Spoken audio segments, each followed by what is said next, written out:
Nah, masalah tentang mengusap tangan ke wajah setelah salam ini ada tidak dalilnya? Kalau ditanya dalilnya, maka dalil secara khususnya disebutkan dalam kitab I'anatut Talibin, dalam kitab Ibnu Sunni, dalam kitab Al-Azkar karya Imam An-Nawawi. Itu hadis Nabi itu langsung disebutkan dari sahabat Anas bin Malik radhiyallahu anhu. Apa kata Anas bin Malik?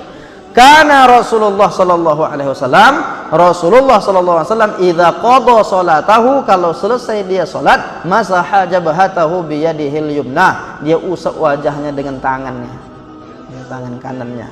Thumma qala, sambil dia mengucapkan asyhadu an la ilaha illallahur rahmanur rahim, Allahumma adhhib annil hamma wal hazan.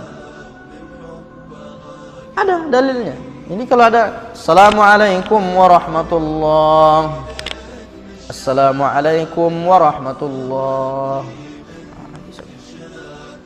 wajah bahatahu, kening, berarti termasuk bahagian dari wajah kan, keningnya diusap. Cuma masalahnya yang menolak melakukan ini, itu kan dulu Nabi sholatnya kan banyak pasir di lantai itu katanya. Jadi ketika sholat di atas pasir itu kan lengket pasir itu di kening. Nah, jadi pas selesai sholat dibuanglah pasir itu katanya kan. Disitulah masalahnya. Yang pasti Nabi buat mau berpasir tak berpasir, dan tidak ada teksnya dalam hadis itu berpasir. Itu hanya analisa, dan itu ijtihad ulama yang tidak mau mengusap. Tapi kalau ada yang mengusap, kita tafadhal. Lagi pula masalah mengusap itu sudah selesai sholat. Sudah selesai sholat. Kenapa? Karena salam ke kanan itu dalam mazhab Syafi'i tadi kan dah selesai sholatnya. Mau diusap ke wajah, ke kening, ke kepala, ke tangan, kan udah selesai sholatnya. Tapi yang menarik lagi nih, ada orang sangat ketat dia, bid'ah, haram, neraka, sesat gara-gara mengusap wajah. Tapi di dalam sholat tuh dia begini-gini dia, sibuk dia, habis badannya pun tidak apa-apa pula. Dalam sholat dia tidak mempersoalkan, di luar sholat pula semangat betul dia melarang-larang. Ini masalah ini. Jadi harus duduk ini masalahnya. Nah, ini tentang cuma mungkin nanti akan dihadapkan ini hadis. Lalu apa kata? Itu hadisnya dhaif. Siapa yang mendhaifkan? Kita lihat bagaimana kesimpulan ulama tentang hadis. Hadis ini disebutkan kitabnya di antara Mu'jamul Awsat li Imam At-Tabrani, disebutkan dalam Kashful Athar Imam Al-Haisami, Nuskhat Az-Zubair bin Adi, Amalu Ibn Sam'i wal Wa'iz, Amalu Yaum wal Laila Ibn Sunni, dan banyak kitab lain yang menyebutkan. Bagaimana status hadisnya? Menurut Khatib Al-Baghdadi dalam kitab Tarikh Baghdad, status hadisnya hasan. Hasan itu dapat diamalkan. Siapa lagi? Imam At-Tabrani dalam kitab Ad-Du'a, dia sebutkan sanad hadis ini muttasil, sampai tersambung. Perawinya siqah, dapat dipercaya. Status hadisnya hasan. Ibnu Nuaim dalam kitab Hilyatul Auliya mengatakan bahwa hadis ini statusnya hasan. Zubair bin Ali dalam Nuskhat Az-Zubair mengatakan hadis ini sanadnya muttasil dan rijalnya siqah, dapat dipercaya. Imam Asy-Syajari dalam kitab Al-Amalul Khamisiyah menyatakan hadis ini juga hasan. Jadi ulama menghasankan hadis ini. Tiba-tiba ada orang asal ditengoknya orang mengusap wajah, langsung diponis. Nah, mau usap-usap lah, tak usap pun tak apa-apa karena sudah selesai sholat. Nah, ini tentang masalah mengusap wajah ketika salam itu.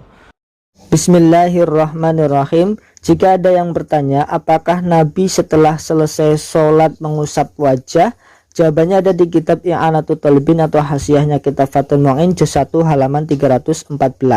Dalam Faidatun, Imam Nawawi berkata dalam kitab Al-Azkar, kami meriwayatkan dalam kitab Ibnu Sunni dari Anas radhiyallahu anhu bahwa Rasulullah sallallahu alaihi wasallam ketika setelah selesai sholat, Rasulullah mengusap wajahnya dengan tangan kanannya. Lalu Rasulullah berdoa. Apa yang didoakan Rasulullah? Asyhadu an la ilaha illa huwar rahmanur rahim, Allahumma adhhib anni alhamma wal hazana, wallahu a'lam bishawab.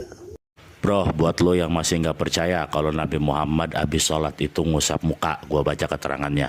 Rawa Ibnu Mansur annahu sallallahu alaihi wasallam kana idza qada salatahu masaha jabhatahu bi kaffihil yumna thumma ammaraha ala wajhihi hatta ya'tiya biha ala lihyatihi syarifah.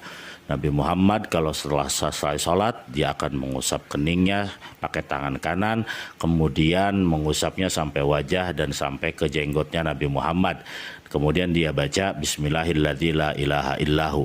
Nah di bawahnya ini itu dikeluarkan juga oleh Imam At-Tabrani. Kemudian dari Anas radhiyallahu an, hadisnya 658 sampai 659. Ini gua kasih dalil begini nih maksudnya supaya lo tahu memang ada perbedaan di karangan ulama. Nah lo jangan nyalahin, masa iya dia berani bohong bawa-bawa Nabi, ya kan? Perbedaan itu rahmat, wallahu a'lam.